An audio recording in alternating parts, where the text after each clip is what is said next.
Saya berada di Ketereh untuk satu gudang tepi jalan. Tu pasar ikan dan ni kios untuk disewa juga, dan gudang di belakang ni dah disewa.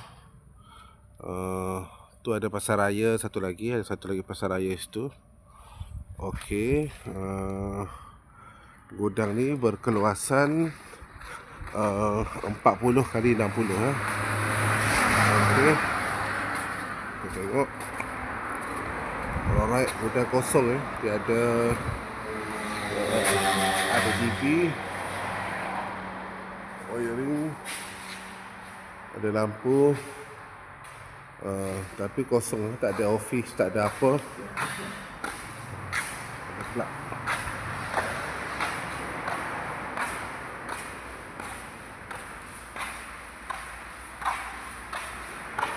Okey.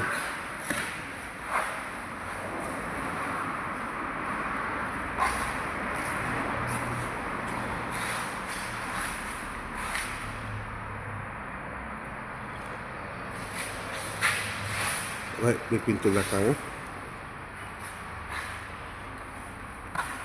Okey, sekian.